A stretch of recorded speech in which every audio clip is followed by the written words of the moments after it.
صباح الخير، مساء الخير عيوني، الله يسعد صباحكم ومساءكم أينما كنتم.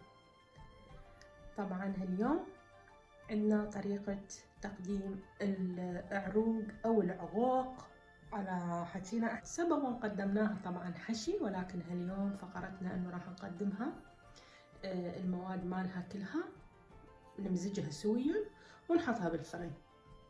والمواد المطلوبة مثل ما تلاحظون أمام أنظاركم وعيونكم الحلوة، شير ولايك ويا الأهل والأصدقاء وتفعيل الجرس إذا عجبكم الفيديو حتى كل ما أنزل فيديو جديد يصل لكم. جهزنا هنا مثل ما تلاحظون عندي الكرفس، طبعا هذا كرفس مو كزبرة، ثرمته ناعم. عندي بصل هنا ثرمته ناعم، طبعا كله ثرم يد، تطلع الأكلة عندنا أطيب.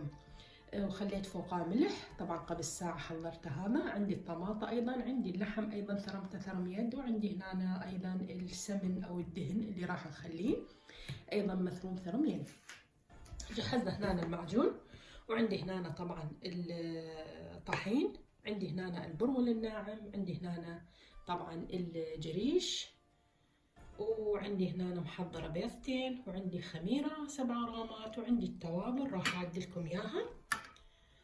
طبعا عندي هنا فلفل أسود معلقة أكل، طبعا العروق يحب الفلفل، وعندي معلقة أكل من الملح، وعندي معلقة كزبرة مع الأكل أيضا من كل شيء معلقة أكل. عندي فليفلة حادة أيضا معلقة أكل، وعندي الكمون معلقة أكل، وعندي توابل ال7 بهارات مخلوطة أيضا معلقة أكل. هاي التوابل اللي راح أخليها أني بالعروق الخلط. ابقوا وياي حتى نخلط جميع المواد وتستفادوا من الطريقة وتجربوها على طريقتكم. طبعا شهية ولذيذة، وطريقتها طبعا بسيطة مو معقدة، يعني لا تشوفون المواد هيك، ولكن حضروها انتم راح تشوفون الطريقة اسهل عليكم.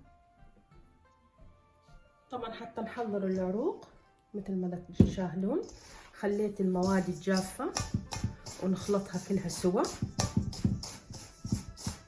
بهذه الطريقة.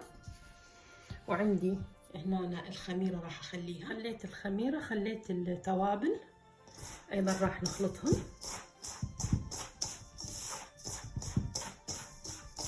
مزجت كل المواد الجافة هنا، التوابل، الطحين، الجريش، البرغل والخميرة والملح. ايضا راح نخلي عندنا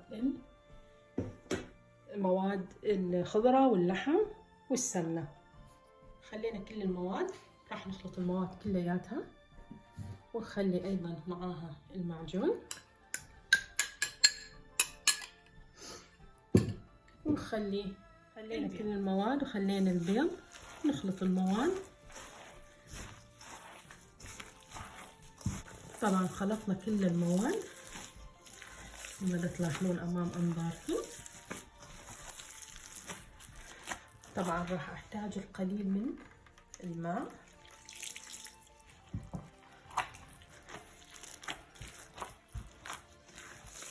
ونعجنها بهاي الطريقة. طبعا ريحتها نتركها نصف ساعة ترتاح، ومن ثم راح نخليها بصينية الفرن ونشويها ونرويكم اياها شلون تطلع، وان شاء الله تنال اعجابكم. شير ولايك ويا الاهل والاصدقاء وتفعيل الجرس اذا عجبكم الفيديو حتى كل ما انزل فيديو جديد يصلكم. مطبخ المذاق المميز.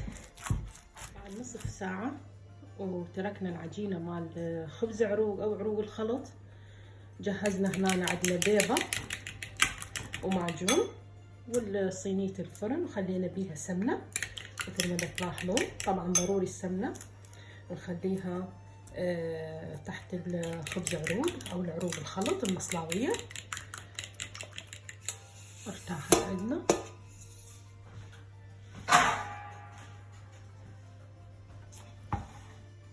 مثل ما تلاحظون، وندهن عندنا الصينية بهذا الشكل. طبعا خلينا السمنة، نستخدم القليل من الماء حتى نقدر نمدها.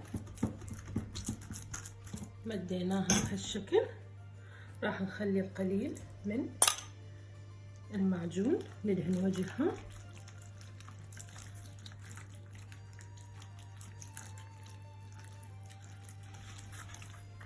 دهناها بالمعجون ونقطعها حسب الأشكال اللي نحنا بنريدها بهذا الشكل، وندخلها على فرن مسبقا.